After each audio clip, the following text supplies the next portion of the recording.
Good morning, শুভ সকাল বন্ধুরা। কেমন আছেন? আশা করি সকলে ভালো আছেন। আজকে সেলিমা কিচেন ব্লগে আপনাদের সকলকে স্বাগত। আজকে করবো এটা গাজরের হালুয়া। তার জন্য গাজরগুলোকে ফ্রেশ করে পরিষ্কার করে ধুয়ে নিয়েছি। দেখুন, এগুলো কেটে পুরো ছিলকা তুলে পরিষ্কার করে ধুয়ে নিয়েছি। এবার একে গ্রেট করব।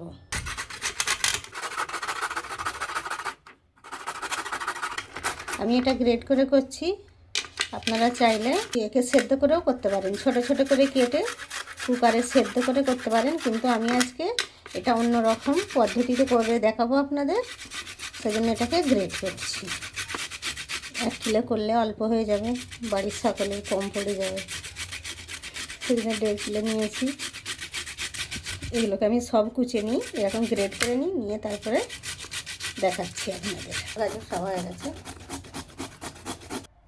দেখুন পুরো এক বাসন হয়ে গেছে, উঁচু উঁচু এক বাসন ভর্তি।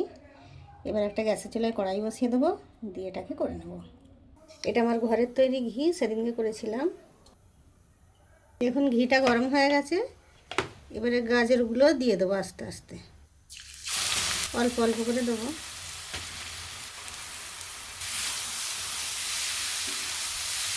কত সুন্দর কালারটা লাগছে, কালারটা চেঞ্জ হয়ে গেছে গাজরের। এবার এটাকে আস্তে আস্তে কষাতে থাকবো। পানিটা যতক্ষণ না এর পানি একটা বেরোবে, পানিটা যতক্ষণ না মরে যায়, পুরো যতক্ষণ শুকিয়ে যাবে ততক্ষণ কষতে থাকবো। এতে ঘিটা বেশি লাগে বন্ধুরা। এবার এটাকে আস্তে আস্তে করতে থাকবো। এখানে দুধটা দেবো বলে এখানে 1 কিলো দুধ, এটাকে ফুটিয়ে আমি অর্ধেক করে নিয়েছি। দেখুন কত সুন্দর মোটা সর পড়েছে, মালাই পড়েছে। এটাকে গাজরের মধ্যে দিয়ে দেবো। দেখুন গাজরের পুরো কালারটাই চেঞ্জ হয়ে গেছে, কত সুন্দর। দেখুন এটা ঘিয়ের ওপরে পুরো কষানো হয়ে গেছে। এই যে এবার এটা আমি পানি দেবো, এটা পানি দিয়ে দিচ্ছি।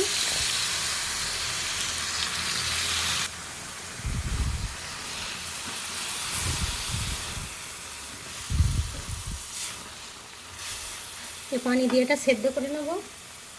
এখানে 5 মগজ আছে, কিশমিশ আছে, বাদাম আছে, কাজু বাদাম, কাঠবাদাম আছে, আর এই তেজপাতা এলাচ আছে।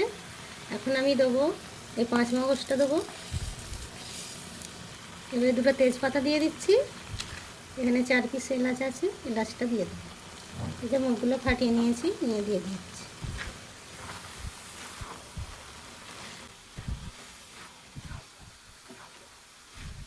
এবার এটাকে ঢেকে 10 মিনিট স্লো আঁচে করে নেবো, এটাকে সেদ্ধ করে নেব।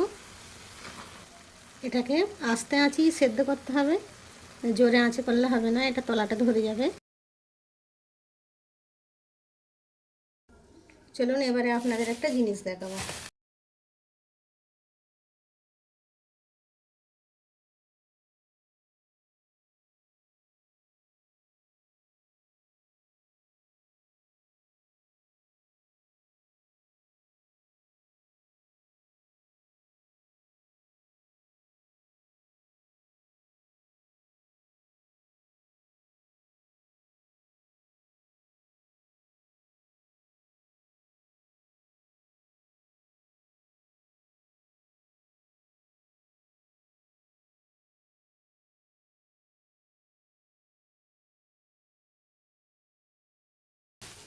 দেখবেন তো, এটা এবারে হয়ে এসছে। পানি দিয়েছিলাম, পানিটা শুকিয়ে এসেছে। এবারে আগলার প্রসেস করব। এবারে এইগুলো আমি ঘিয়ে ভেজে নেব। বাদামগুলোকে কেটে নিয়েছি ছোট ছোট করে, টুকরো করে। প্রথমে কিশমিশগুলো ভেজে নেব, তুলে নেব। কাজুগুলো দিয়ে দেবো।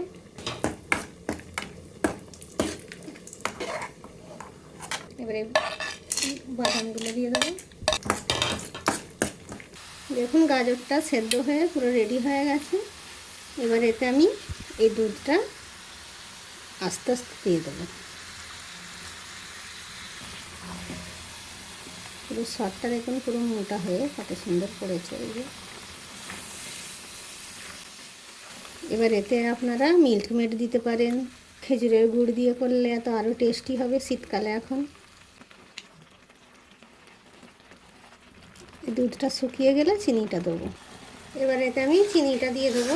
1 বাটি চিনি নিয়েছি, দিয়ে দিচ্ছি। আপনাদের যেরকম মিষ্টি খাবেন সেই হিসাবে দেবেন।